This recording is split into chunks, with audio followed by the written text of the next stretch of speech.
800 साल तुम्हारी ऐसी तहजीब होती रही, एक के बाद एक आताताई ने आके तुम्हारी तबाही कर दी, तुम्हारे मंदिर तोड़ दिए, तुम्हारी नालंदा जलाई तो 3 महीने जलती रही, और वो सब तो छोड़ो, सोने की चिड़िया सारा सोना उठा के सेंट्रल एशिया पहुंचा दिया, और उसको भी रहने दीजिए।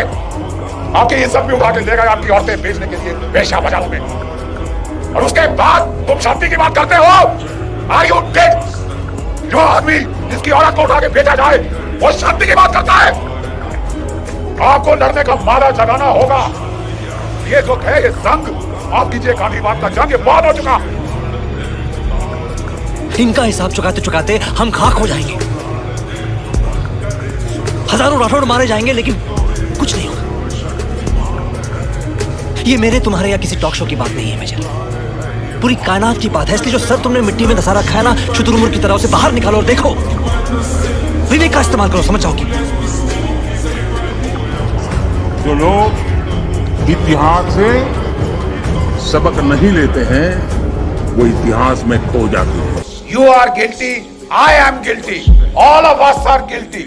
1000 साल आपके ऊपर राज हुआ है, आपके मंदिर तोड़ दिए गए, आपके जब पुस्तकालयों में आग लगाई गई थी नालंदा के, 3 महीने जलते रहा वो, इतनी किताबें थी। हमारे देश में हमने कोई होटल नहीं खोल रखा कि कलाश्निकोव लेके बगैर पासपोर्ट बगैर वीजा के आप आओ और हमारे औरतें बच्चे आदमी मारो।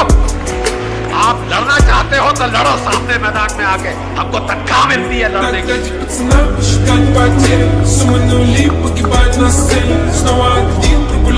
जिसके सैनिकों ने हमें आजादी दी, आपने उनको जिंदा दफना दिया।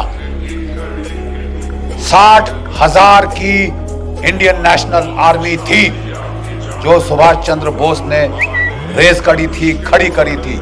नहीं तुम एक काम क्यों नहीं करते? बापू से कहो कि अंग्रेजों को समझाएं कि वर्ल्ड वॉर 2 अहिंसा के मार्ग पर चल के जीत लें। ये सारी अहिंसा हम हिंदुस्तानियों के लिए क्यों है? जरा आंकड़ों पे ध्यान दीजिए। 60,000 में से 26,000 शहादत और कुर्बानी उनको मिली, प्राप्त हुई। वो लड़ते लड़ते मरे ताकि आप और मैं आजाद हो। 26,000 की कुर्बानी और आप कह रहे हैं दे दी हमें आजादी, बिना खड़क बिना ढाल। तुम्हारा मैं मुंह तोड़ दूं।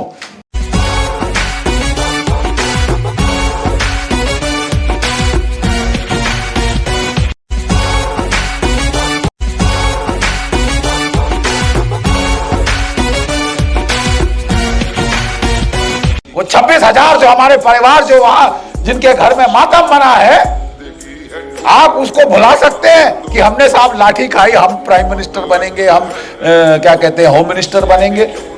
अरे लाठी तो मेरी भैंस भी खाती है साहब, मेरे गांव में वहां लाठियां पड़ती। अब उसको कल हम हर भैंस को यहाँ बिठाएंगे क्या? भैंसासुर बनाएंगे किसी को? कभी याद करे जो जमाना, माटी पे मर मिट जाना, जिक्र में शामिल मेरा नाम हो। ओ देश मेरे तेरी शान पे सदके, कोई धन है क्या तेरी धूल से बढ़ के। बख्शी जी को आपने बहुत सारे टीवी चैनलों में डिबेट में भी देखा होगा, और ये ज़रूर एहसास किया होगा कि उनके अंदर ज़बरदस्त टेररिज्म के खिलाफ गुस्सा भरा रहता है। ये गुस्सा कोई बनावटी नहीं है दोस्तों, ये गुस्सा इसलिए भी है, पहले हम सक्षम होते हुए भी दुश्मनों को जवाब नहीं देते थे। जैसे कि पाकिस्तान स्पॉन्सर्ड टेररिज्म और इस्लामिक स्पॉन्सर्ड टेररिज्म हमारे ऊपर धावा बोलता रहता था, और हम ये उम्मीद और ये वेट करते रहते थे कि हमें ऊपर से ऑर्डर मिले तो हम गोली चलाएं। दोस्तों कुछ घटिया लोग हैं, मेजर जनरल गगनदीप बख्शी जी का जो वामपंथी हैं वो मजाक उड़ाते हैं। मैं आपको एक चीज़ बताता हूँ कि उनके अंदर गुस्सा ऐसे ही नहीं आया है, वो एक वॉर हीरो हैं। कुछ बातें जो गगनदीप बख्शी जी के बारे में लोगों को नहीं पता है वो मैं बताता हूँ। उनको विशिष्ट सेवा पदक BSM सेना में मिला है, उनको सेना पदक SM मिला है, DGMO में उन्होंने 2 कार्यकाल तक सेवा की है, मुख्यालय उत्तरी कमान में फर्स्ट BGS रहे हैं, सैन्य अभियानों पर किताबें लिखी हैं, IMA DSS college Wellington New Zealand में शिक्षक रहे हैं। पिता SD बख्शी ने सेना में सेवा की है, उनके भाई को इस्लामिक जिहादियों ने सेना में शहीद किया, और शहीद के 1 महीने बाद वो जाके आर्मी को ज्वाइन कर लिए थे कि मुझे बदला लेना है। 1965 के भारत और पाकिस्तान युद्ध में अपने 23 साल के बड़े भाई कैप्टन रमन बख्शी को उन्होंने खोया था। उसके बावजूद भी उन्होंने हिम्मत नहीं हारी और 1971 के युद्ध में उनकी नियुक्ति हुई। उन्होंने भारत पाकिस्तान युद्ध में महत्वपूर्ण भूमिका निभाई। कारगिल में उन्हें बटालियन की कमान दी गई थी। पाकिस्तान के खिलाफ ऑपरेशन में सफलतापूर्वक उन्होंने अंजाम दिया। इससे पहले कि आप उन्हें मजाक में यूज करें या कहीं भी यूज करें, आपको एक ये ज़रूर सोचना चाहिए कि वो भारतीय सेना के एक मेजर हैं। दोस्तों, जब मेरे स्टूडियो में सुदर्शन न्यूज़ में वो आए थे तो बहुत ज़्यादा बिजी रहते हैं, उनके आसपास सिक्योरिटी भी रहती है, भीड़ इतनी होती है, तो मैं उनसे नहीं मिल पाया था। जब वो फ्री हुए रात को 11 बजे, मैं वेट करता रहा कि सर कब फ्री होंगे, तब मैं उनसे मिलूँगा। वो जब फ्री हुए रात को 11 बजे, मैं तब उनसे मिला और फिर घर के लिए निकला। मेरे घर में कई सारे लोग नाराज़ थे कि इतनी देर रुक के काम कौन करता है, लेकिन मैं जानता हूँ कि मेरे दिल में क्या उस समय बीत रहा था कि मैं आज एक असली हीरो से मिला हूँ, कोई बॉलीवुड ये टटपुंजे हीरो से नहीं। वो असली हीरो जिसने उस समय बुलेट प्रूफ जैकेट ना होते हुए भी दुश्मनों की गोली को पास से गुजरते देखा है। तो इस वीडियो को आप समझ सकते हैं मैं कितने दिल से बनाया हूँ। आपका सपोर्ट चाहिए, वीडियो को शेयर जरूर करना। चलिए थग लाइफ शुरू करते हैं।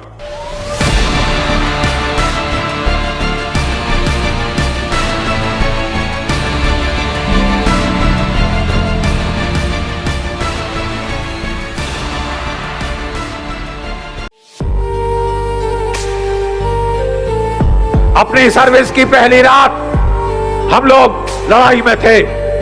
मेरे कितने सारे साथी शहीद हुए, कितनों की टांगें गई, कितनों के हाथ गए। प्लास्टिक की टांग पे लंगड़ाते चलते हैं वो आज। लेकिन बच्चों, हमको बड़ा फख्र है कि मात्र 13 दिन में हमारी फौजों ने पाकिस्तान के 2 टुकड़े कर दिए थे। 1965 के युद्ध में हम लोग, सितंबर का महीना था, पूरी खानदान, पूरा घर चिंतित था। रोज रात को, उन दिनों टीवी शीवी नहीं होता था, हम लोग रेडियो ऑन करके बैठ के सुनते रहते थे। वो मेरे पिताजी को भजन सुनने का बहुत शौक था, तो मेरे भाई साहब जो थे वो मेरे पिताश्री के लिए एक टेप रिकॉर्डर लाए थे। उन दिनों का छोटा टेप रिकॉर्डर, स्कूल वाला। तो उस पे बैठ के खबरें सुनने के बाद वो भजन सुन रहे थे। एकदम से बाहर आवाज आई, पोस्टमैन, और वो बाहर दौड़े हुए वो बाहर गए और वो दौड़ते हुए अंदर आए और ऐसे मत्थे पे हाथ मारा और सबसे पहले वो टेप रिकॉर्डर बंद किया। तो पास गया, पिताजी क्या हुआ क्या? तो उन्होंने मेरे को वो टेलीग्राम थमा दिया। Regret to inform you that your son killed in action. बस, आपका बेटा शहीद हो गया। जीने की इजाजत दे दे या हुक्म शहादत दे दे, मंजूर हमें जो भी तू चुने। रेशम का हो वो दुशाला या कफन सिपाही। कि मेरा देश केवल मट्टी नहीं, वो मेरी माँ है। अरे जब मैं पैदा हुआ था तो इसी की उपज हूं मैं, और जब मैं मरूंगा यही डाल दिया जाएगा, यही मेरा खून लाल करेगा इसको। अभी भी भगवती ऐसी मौत दे। रिटायर हो गए तो क्या, ये जज्बा है। My country is not a piece of land, it is an emotion. अरे यार, कम से कम जब इतनी दादागिरी दिखाते हो तो जब लफड़ पड़े तो झूठ मत बोलो ना। क्या मतलब है? अफजल हम शर्मिंदा हैं, तेरे कातिल जिंदा है। हमारे कृष्ण कन्हैया थे, महाराज कृष्ण, जिन्होंने इस देश को ज्ञान दिया। लेकिन आजकल एक और कृष्ण कन्हैया पैदा हो गए और वो जेएनयू की यूनिवर्सिटी में रहते हैं, और आए दिन भारत की बर्बादी तक जंग रहेगी, जंग रहेगी। भारत तेरे टुकड़े टुकड़े होंगे, हमें तेरे टुकड़े तो हम करेंगे। खत्म, bye bye, tata, goodbye, गया ना ना ना। खत्म, bye bye, tata, goodbye, गया ना ना। दोस्तों, अगर वीडियो अच्छी लगी है तो लाइक, कमेंट, सब्सक्राइब जरूर कर देना, क्योंकि ऐसे ही वीडियो लगातार मैं आपके लिए लाता रहूँगा। तब तक अपना ख्याल रखिए, स्वस्थ रहिए, मस्त रहिए, व्यस्त रहिए। जय हिंद।